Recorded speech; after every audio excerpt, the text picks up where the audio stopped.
It's your boy Schmrak right now, you know what I'm saying? I need everybody to stop what the fuck they doing and check out, you know what I'm saying, Bar Critics every Saturday from 4 to 6. If you into real hip-hop, you need to tune the fuck in, because we keeping the motherfucking culture alive, you heard? Bar Critics every fucking Saturday from 4 to 6. Holla at your fucking boy.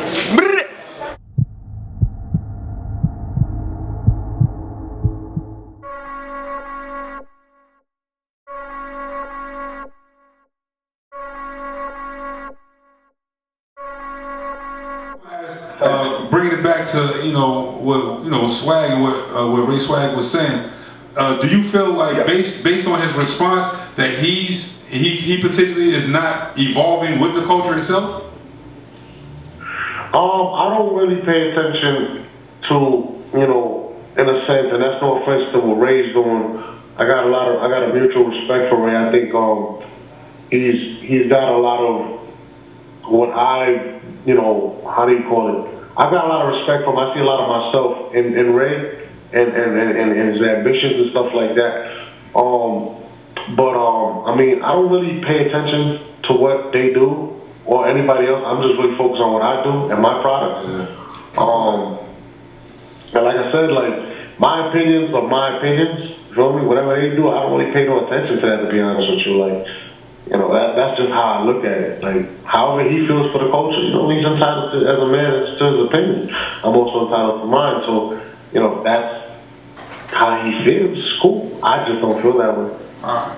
Now let me ask you, what is URL's actual place in the future of battle rap? I mean, we know it has gotten basically where it is because of what Smack started and picked back up and continue with. But what is like the future for it? Like, what will it evolve into? I mean, sky's the limit, man. You see a lot of what I like to call baby smacks out there and stuff like that, or imitations. Is cool. But like at the end of the day, like I had an interview recently, and I said, I'm in a lot of urban neighborhoods, I'm in a lot of places, and kids grow up to be on Smack. You know what I'm saying? They want to grow up to be on Smack. That's their dream, and it's crazy because I just signed a 16-year-old kid, and I'm like, damn, he's 16 years old, bro. Like, and this is your dream to be a battle rapper, and that's how we evolve the culture.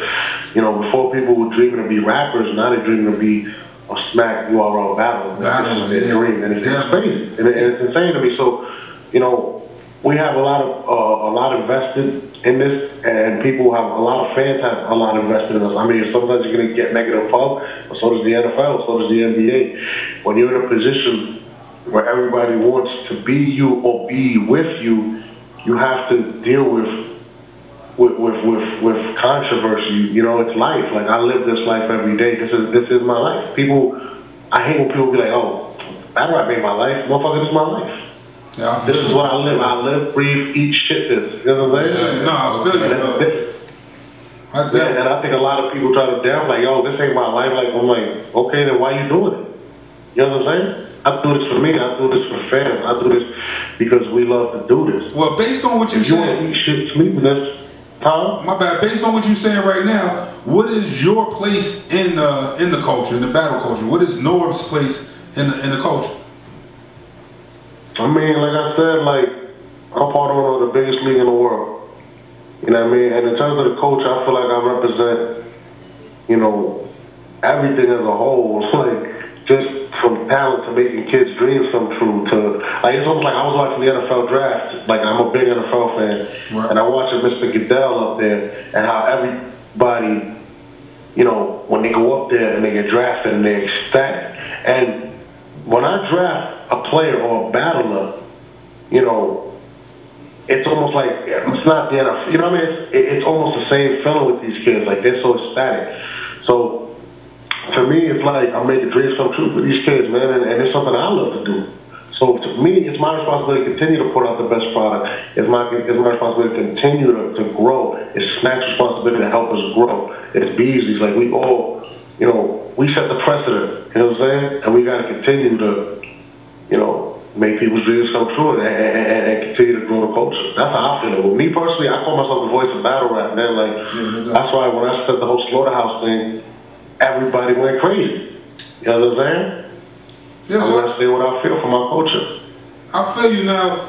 For those people out here that really don't know much about the things that's going on with the total slaughter, what do you think about actually putting together? I guess what they did, in my personal opinion, I like what they did, but I felt like they should have. I think it should have been better, so to speak. No offense to them and what they're doing, and I would definitely love to be a part of what they're doing to actually help them grow it. But I just feel like when I think of those television shows, what's the television shows that's supposed to be again? The reality shows. I don't think one week was enough time. I wanted to really see them sit down, live in a house, and just develop it better. Do you think they just did that real quick just for a fast dollar, or do you think they should have invested more time and like really developing it like a real reality show should have been developed? In your opinion? I feel like me personally, Lance, I feel like they had some good people that they used. I would have probably used Daylight, definitely a couple of people. I don't know the process of how they thought it out. I actually did get to visit the house and I seen how they had it and how they recorded and stuff, and they kind of did pay attention to the detail in terms of selling the show. But I really can't speak on it because I haven't seen it yet or seen how it looked.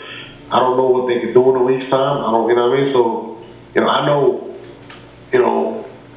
TV is a tough sell. Right. To be honest with you, right. I wasn't enthused with the idea of a reality show, to be honest with you. I'm not a reality fan, you know what I'm saying? But I understand how it can be intriguing to a lot of fans. Right. Because I know these guys personally, so I know how they are. But I feel like it's an interesting idea due to the fact that a lot of these fans don't know these guys outside of battle rap, outside of just them battling. So I think it was a dope idea. You know what I mean? I think that's cool. I don't know, it's just like, I think the battles are kind of, I think those are kind of rushed, to be honest with you.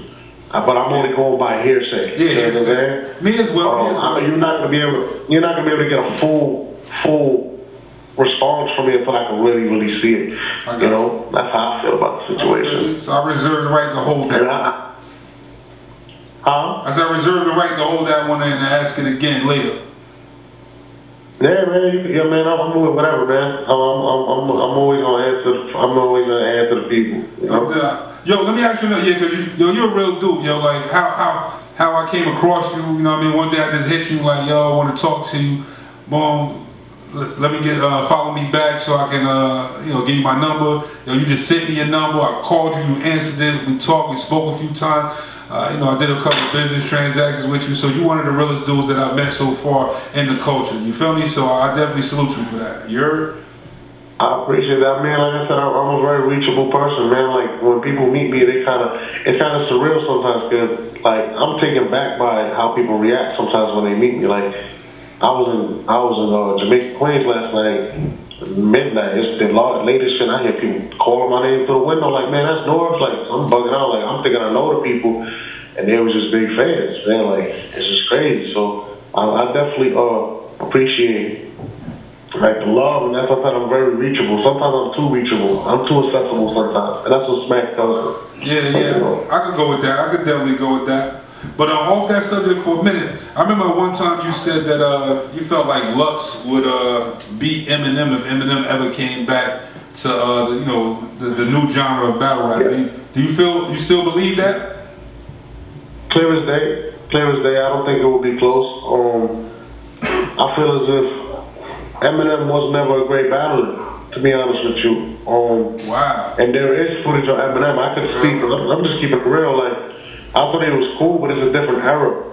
You know what I mean? It was the freestyle era back then. This is more performance and stuff.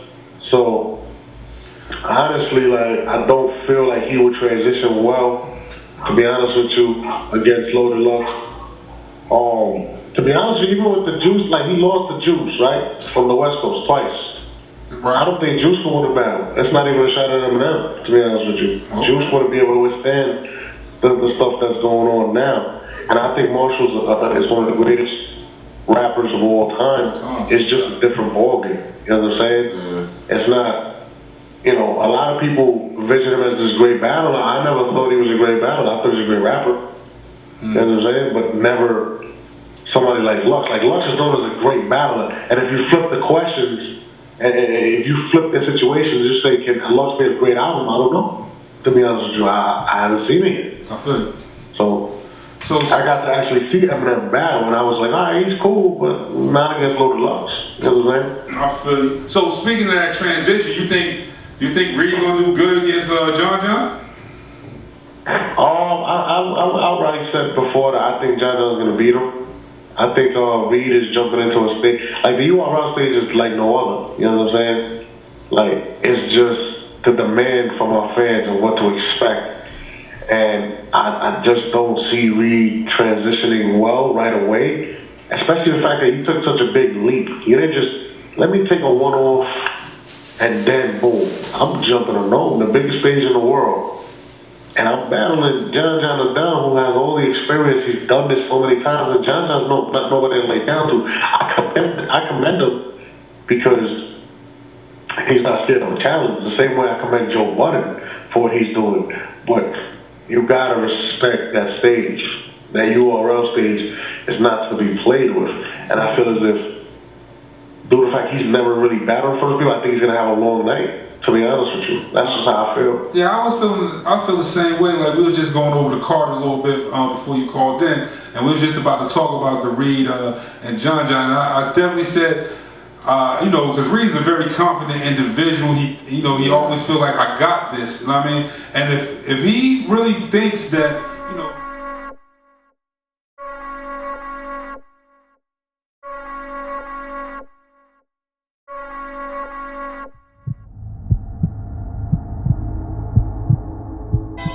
You're now rocking with the Bar Critic Show on Non-Fiction Radio. Gotta love it. Yeah.